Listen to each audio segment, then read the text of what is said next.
એનસીટીએલની પાઇપલાઇનમાંથી થતા લીકેજના કારણે એક ખેડૂતને મોટું આર્થિક નુકસાન થયું હોવાના આક્ષેપો સામે આવ્યા છે। બોઇન્દ્રા ગામના સર્વે નંબર 544માં આવેલ જીગરકુમાર દીપકભાઈ પટેલની શેરડીનું ખેતર છેલ્લા 1 વર્ષથી આ સમસ્યાનો સામનો કરી રહ્યું છે। ખેડૂતનો ગંભીર આક્ષેપ છે કે એનસીટીએલની પાઇપલાઇન લીકેજ થવાને કારણે તેમની શેરડીના પાકને લાખો રૂપિયાનું નુકસાન પહોંચ્યું છે। ખેડૂત જીગરભાઈ પટેલના જણાવ્યા મુજબ પાઇપલાઇન લીકેજની આ સમસ્યા અંગે તેમણે છેલ્લા 1 વર્ષ દરમિયાન નર્મદા ક્લીનટેક, એનસીટીએલ સહિત અન્ય સંબંધિત વિભાગોને વારંવાર જાણ કરી હોવા છતાં આજ દિન સુધી કોઈ નક્કર પરિણામ આવ્યું નથી। તંત્રની ઉદાસીનતા અને સતત અવગણનાથી કંટાળીને અને આર્થિક નુકસાનથી ત્રસ્ત થઈને ખેડૂતે અંતે પોતાનો આક્રોશ મીડિયા સમક્ષ ઠાલવ્યો છે। વધુમાં ખેડૂતે ગુજરાત પ્રદૂષણ નિયંત્રણ બોર્ડના અધિકારીઓ પર પણ ગંભીર આક્ષેપ કર્યા છે કે જ્યારે આ અંગે તેમની પાસે ફરિયાદ કરવામાં આવે છે ત્યારે તેઓ ઉડાવ જવાબ આપીને આ સમગ્ર મામલાને ટાળવાનો પ્રયાસ કરે છે।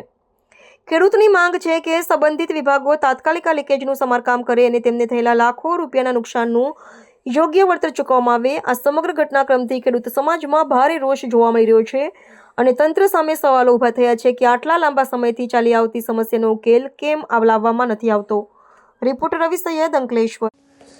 બોઇદ્રાની સીમમાં 544 નંબરનું મારું ખેતર છે, એમાં એનસીટીની લાઇન જાય છે।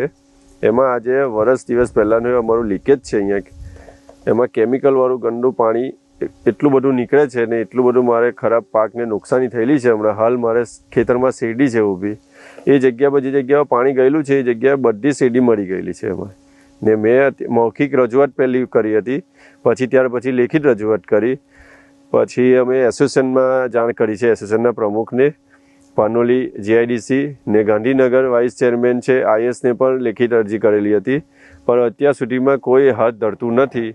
ને ઉમેશ ચૌહાણ સાહેબને મેં એટલી વાર ફોન કરેલા છે તો સાહેબ મને એવું કહે છે કે ત્યાં થશે, તમારું જ્યારે આવશે ત્યારે અમે નહીં તો પોલીસ પ્રોટેક્શન લઈને પણ અમે કામ કરી લઈશું। તમારે 25,000 રૂપિયા આપવાની મને ઓફર આપી હતી સાહેબે। નુકસાન મારે લાખોની ઉપરનું નુકસાન થયેલું છે। મારી જમીન બગડી છે। જીપીસીપીમાં મેં ફોન કરેલો ત્યારે મને મેડમે એવી કીધું હતું કે તમારો પર્સનલ મેટર છે, તમારે કંપની સાથે બેસીને સોર્ટ આઉટ કરવાનું રહેશે। હવે મારે આગળ બીજું શું કરવાનું મારથી? હવે આ લોકો કોઈ હાથ ધરતા નથી તો પાછી મારે કાર્ય જેને મેં અરજી કરી છે તેને કાયદેસરની કાર્યવાહી કરવામાં આવી છે। લોકો